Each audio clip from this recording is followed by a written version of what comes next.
এলাকার যে ছেলেটা কখনোই খারাপ কাজ বা নেশা করেনি, আজকে সে নাম করা নেশাখোর বা খারাপ কাজে লিপ্ত।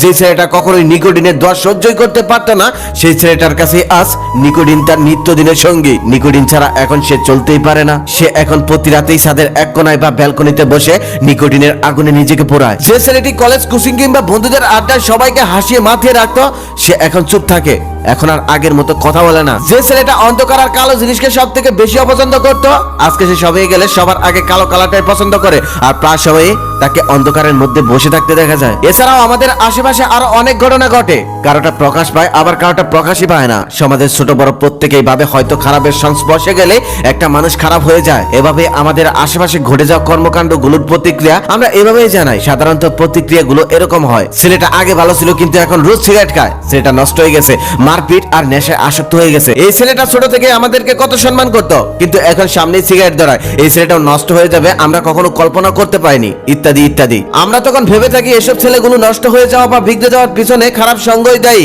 কিন্তু কখনো কি জানতে চেয়েছি বা চেয়েছেন তাদের নষ্ট হওয়ার পিছনে কারণটা কি?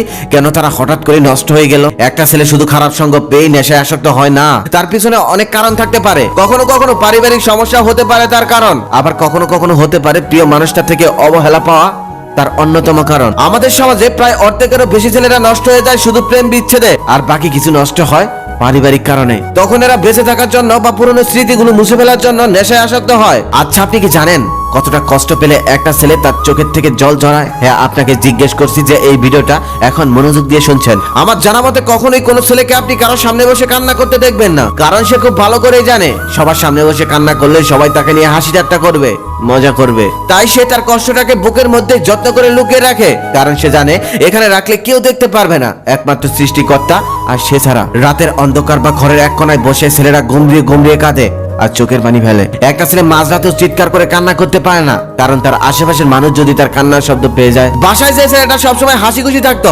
বন্ধুদের আড্ডায় সবাইকে মাতিয়ে রাখতো, কিছুদিন যাবত ভালোবাসার মানুষটার থেকে সেই ছেলেটা অবহেলা পেয়ে অনেকটা বদলে গেছে। এখন আর আগের মতো বন্ধুদের সাথে আড্ডাও দেয় না, সব সময় একা একা থাকতে চায়, কারোর সাথে মিশতে চায় না, কারণ সে জানে বন্ধুদের সাথে আড্ডা দিতে হলে তাকে হাসি খুশি থাকতে হবে।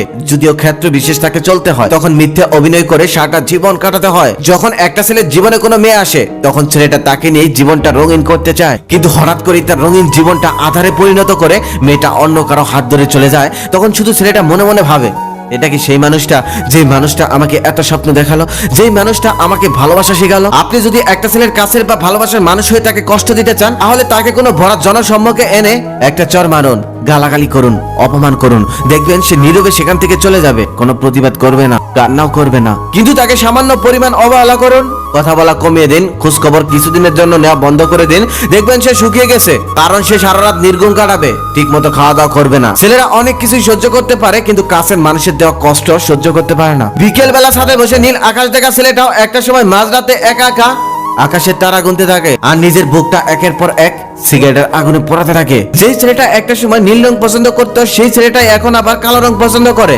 এখন তার পছন্দে পরিবর্তন এসে গেছে, কারণ তার ভালোবাসার মানুষটার পছন্দের রং ছিল নীল, আর সেই মানুষটা তাকে ছেড়ে চলে গেছে। তাই সবকিছু বাদ দিয়ে ছেলেটা এখন কালো রংটাকে বেশি ভালোবাসে। কিন্তু সময়ের পরিবর্তনে এখন সে একাকিত্বকে বেছে নিয়েছে, যে এখন বেশিরভাগ সময় অন্ধকারের মধ্যে কাটিয়ে দেয়। একটা ছেলে কখনো নিজের ইচ্ছায় নষ্ট হতে চায় না, কিন্তু আমাদের চারপাশ পরিবেশ পরিস্থিতি তাকে নষ্ট করতে বাধ্য করে, তাকে খারাপের দিকে টেনে নিয়ে যায়। অবশেষে একটা কথাই বলবো, কেউ কাউকে ভালোবাসলে ভালোবাসার মতো ভালোবাসুন, ভালোবাসা নিয়ে কখনোই অভিনয় করবেন না, কারণ একটা অভিনয় একটা মানুষের জীবনটাকে সারা জীবনের জন্য অন্যরকম করে দিতে পারে, বদলে দিতে পারে। একটা ছেলে খারাপ হয়ে গেলে তার পরিবারের সদস্যরা, বিশেষ করে তার বাবা মা, বড্ড অসহায় হয়ে পড়ে। সংসারে তো অশান্তি নেমে আসেই, সমাজকে মুখ দেখাতেও কষ্ট হয়। এটা আপনি আজ বুঝবেন না, সেদিন বুঝবেন যেদিন আপনিও কোনো সন্তানের মা হবেন।